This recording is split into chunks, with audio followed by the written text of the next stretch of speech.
Sa headlines kan mga bareta, bakunahan na 5 anyos hasta 11 anyos sa syudad ng Laga, limitado. Mga street children na nagtutururog sa luwas kan mga establishmento sa sentro kan Naga, liwat na nanutaran. Lokal na gobyerno kan Kanakman Camarines Sur nag-aandam na sa pagbabakuna sa mga aking nag-eedad 5 hasta 11 anyos. Sa WhatsApp Bicolandia, mga aktibidad na dapat abangan sa ika-75th founding anniversary kang Naga College Foundation. Aramon, Diyos marhay na hapon. Ako si Mark Mendoza, ang saindong tagapaghatod bareta. Kinumpirmar ni Mr. Rene Gumba, Vice Chairperson kan Health Emergency Response Task Force, na padagos na subuot ang pagbawas kang bilang kan mga nagkakaigwa nin COVID-19 poon kang nakalis na enot na simana kan Pebrero. Alagad maski nagbawas na ang bilang kan COVID-19, mayo pa man subot abiso sa sainda kung magkakaigwanan ng pag-deactivate kan Health Emergency Response Task Force. So, itong formal na pagsara kang HERT-F, may pa pong instructions o update sa mga. Sa iba pang bareta, pagbabakuna sa mga aking nag-eedad 5 hasta 11 anyos sa Naga, limitado. Ang detalye sa report ni Cindy Cuesta. 900 na bakuna ang naubos sa kids vaccination sa nag-eedad 5 hasta 11 anyos na isinagibo sa primerong pagkakataon sa syudad ng Naga. Sa duwang aldaw na bakunahan na ginibo sa mga malls, mayo nang natada asin dai pa masabi kuno arin ang kasunod kan siring na bakunahan. Mayo pa po kasi mayo pa po ning specific na date kung norin ang delivery. So the moment po mag-abot saka po kita ma-schedule. Pero ready po ang Naga City once po mag-abot po ini, automatic po ipapadagos tayo on a daily basis po, on a daily basis. Pagkalihis kan 4 na semana, makakaresibi na nin second dose ang mga aki na nainot na nabakunahan sa parehong lugar. Poko mas o menos 5,000 na mga kaakian ang nasa listahan kan mga eskwelahan para sa kids vaccination. Pwedeng magparehistro nin amay o mag-walk-in para sa nasambit na bakuna. Again, makipag-coordinate po kamo sa mga eskwelahan kung saan nagkaklase si Aki Lindo. Ang sarong pwede pong libuhon din is sa barangay kasi po we understand na may mga Aki po na din nagkaklase or may mga Aki na bako nagkaklase mismo igi sa Naga. So ini po pwede po ining idulok sa indong respective na mga barangay para po matabangan po kami. Cindy Cuesta para sa GNN TV 48 Naga. Padagos pa sa mga bareta, mga street children na nagtutururog sa luwas kan mga establishmento sa Naga, liwat na nanutaran. Ang detalye sa report ni Melvin Machado. Sa malipot na paril sa luwas kasarong fast food chain sa tubangan kang Plaza 15 Martires, inabutan kang GNN News ang duwang aki na magkataid mientras nananok sa pagturog. Enot meaning nakuanan, pasado alas 5 nin amay ng pagkaaga hasta magsirang ng saldang kang nakalis na aldaw. Susog ki Ma'am Annabel Vargas kang City Social Welfare and Development Office kang Naga, posibleng aki subot ini ka mga nagtitinda o si mga aki nagpapalimo sa sentro kang Naga. Alagad ang syerto ni CSWDO Officer Vargas, bako ining mga taga-Naga. Although, paminsan-minsan igamang giraray, pero iyan, 100% na assure me na bako yung mga taga-Naga. Iniman subot ang sentro kang sa mga rescue operation para maihatod ang mga street children sa senda mga magurang. Na-rescue me ang mga aki sa sentro na bakong taga-Naga. Ano kami, hatod, perming hatod. Dahil mo sabihin na sundo, ako minsan daw, dahil mo sundo, napasentro na. Okay. So, ang ginigibo mo usual, kino-coordinate mo yan sa mga MSWDO. Naiinggan niya mga aki na magpalimo sa sentro huli, tamay nagtataunin kwarta kung kaya may suwestyon si Ma'am Annabel Vargas sa mga mahirakon. So, dapat ko taan na kung matao kita, in kind na lang. So, kung may magtikwil na yaong ka sa panaderya ngayon, sa bakery ka, magpakal ka ng tinapay, itao mo sa iyo tinapay. Para sa GNN TV 48 Naga, Melvin Machado, Newsbreak.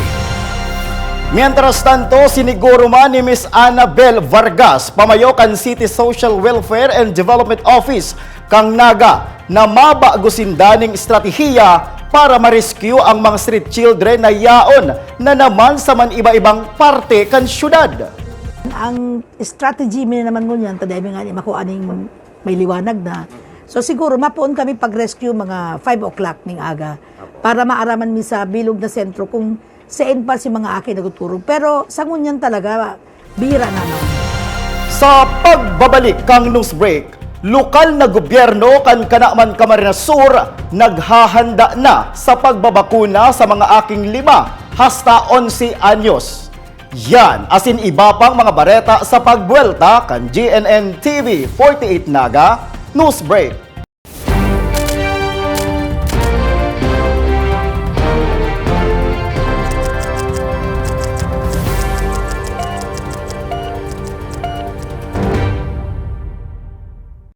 Daan-daan na po ang mga nakapagtapos at may mga kanya-kanya ng propesyon. Sa kanilang pagpupunyagi, walang masidlan ang kanilang mga ngiti. Yun at sa Gabos, nagpapasalamat po ako sa AKB. Gusto ko lang po magpasalamat sa Ako Bicol sa opportunity na tigtatao po arog po sa kuya na estudyante. Dahil naandyan lang, katuwang lagi. Ako Bicol, katabang na, kasurug pa.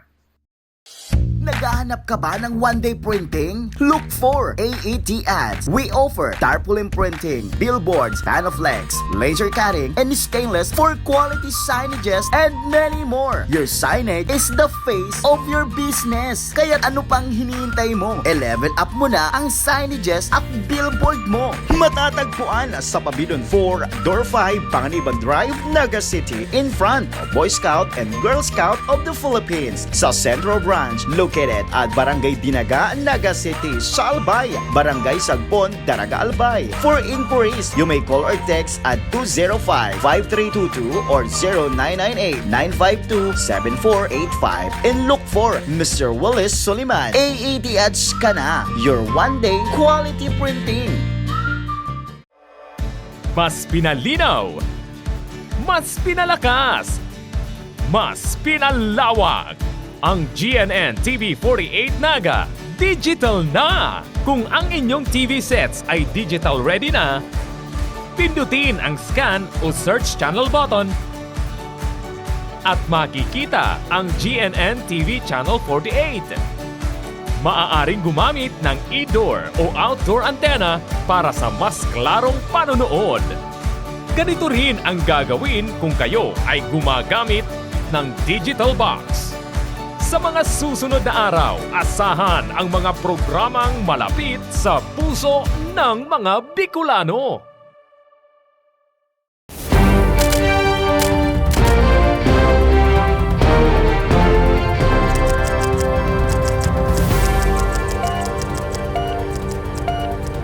Padagos sa mga bareta, sa Lunes mapuon ang pagbabakuna sa mga aking nag-eedad 5 hasta 11 anyos sa Banwaan kan Kanaman Camarines Sur.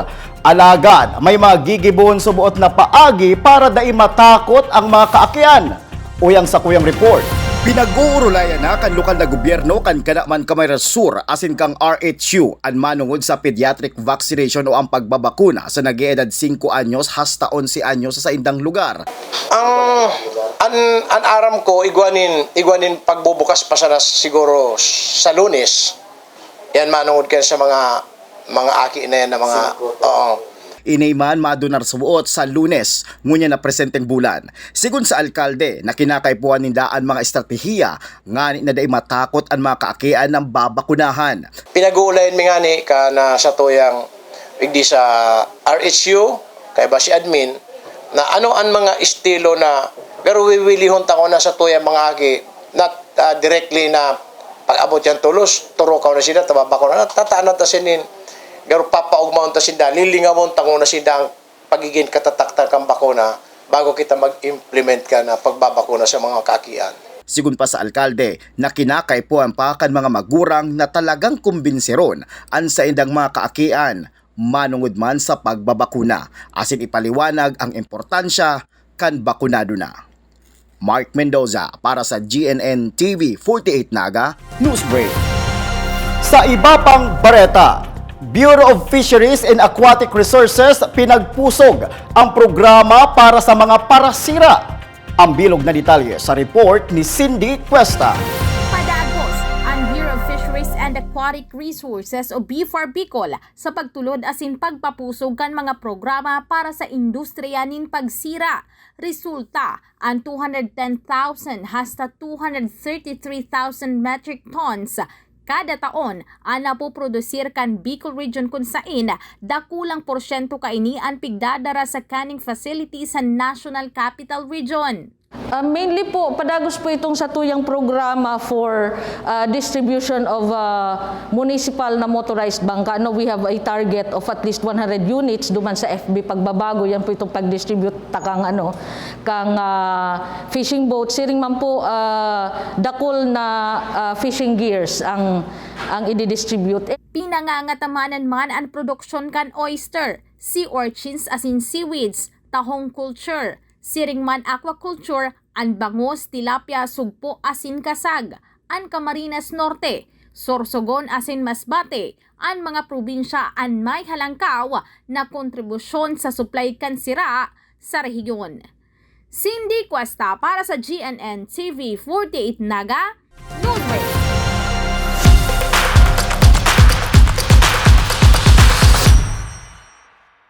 Padagos sa mga bareta, saro sa maging aktibidad sa ika-105 anibersaryo kan Naga College Foundation, iyo ang Miss Naga College Foundation. Aramunta ang ibang detalles kaini sa istorya ni Cindy Cuesta. Digdisa na yan sa WhatsApp Bicolandia. Madadagdagan na naman ang nakalista sa Tigers Beauty Queen sa gigibuhon na Miss NCF Coronation Night 2022 sa Marso 2, presenteng taon.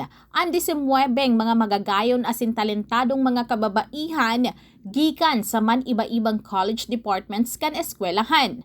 Inisaro sa nasa mga highlights kan pagselebrar kan NCF 75th founding anniversary. Kabali na ang Tigers Beauty Homecoming, Grand Alumni Homecoming, Diamond Award asin College Days. Sa gabos na mga estudyante kang Naga College Foundation, mga magurang, alumni, stakeholders, employees, iniimbitaran mi po kamo na makisumaro sa satuyang 75th or Diamond Founding Anniversary of Naga College Foundation. Pwede po kitang magdalan sa Facebook Live. So, igwa po kitang mga activities nagigibon virtually.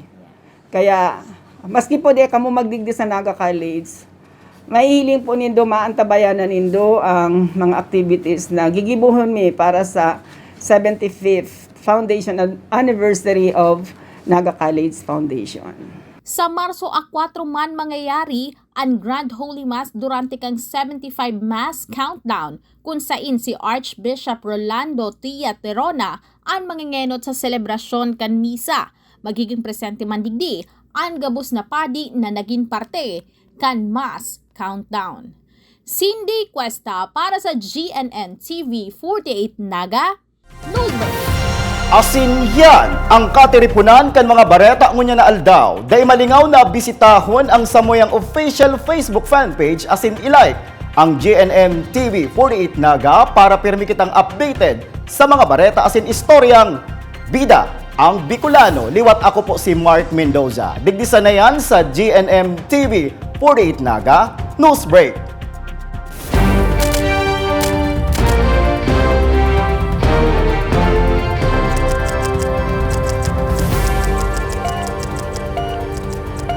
Programang ini hatod sa to kan transfer in Ninoy and Cory Avenue in front of CBD Terminal, Naga City. Skyline 11. Every Filipino deserves to be beautiful. Located at Bayod Street, Naga City. Benny Manoy. 12-in-1 Superior Blend Herbal Coffee Mix with Energy Booster. Ang kape ng mga Oragon. Ang programang ini hatod sa Indokan Mr. J Delightful's Catering Services.